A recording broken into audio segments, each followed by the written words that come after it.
পৃথিবীকে চেনার নেশায় মানুষ চিরকালই চ্যালেঞ্জ গ্রহণ করেছে, সাহসে ভর করে পৌঁছানোর চেষ্টা করেছে সর্বত্র।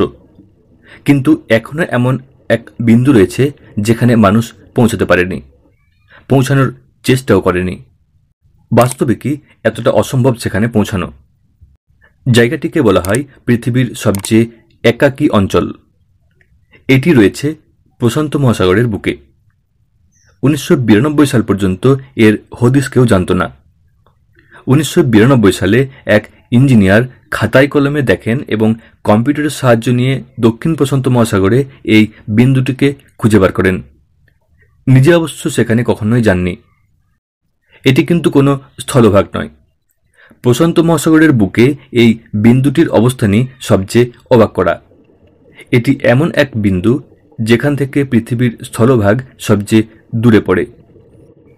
পৃথিবীতে এমন আর কোনো জায়গা নেই যেখান থেকে স্থলভাগে পৌঁছাতে এত পথ অতিক্রম করতে হয়।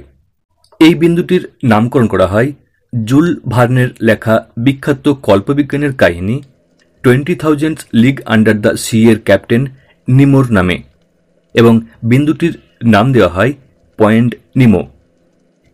পৃথিবীর সবচেয়ে দুর্গমতম স্থান, যেখানে আজও কেউ পৌঁছাতে পারেনি। এই বিন্দু থেকে কোনো স্থলভাগ 2688 কিলোমিটার দূরে অবস্থিত। ডুসি দ্বীপ থেকে এটির দূরত্ব 2688 কিলোমিটার। এটি পয়েন্ট নিমোর সবচেয়ে কাছের স্থলভাগ। এটি একটি কাল্পনিক বিন্দু।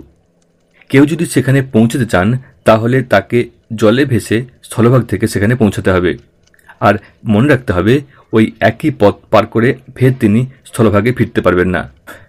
আর তাই এ চেষ্টা কেউ কখনো করেননি।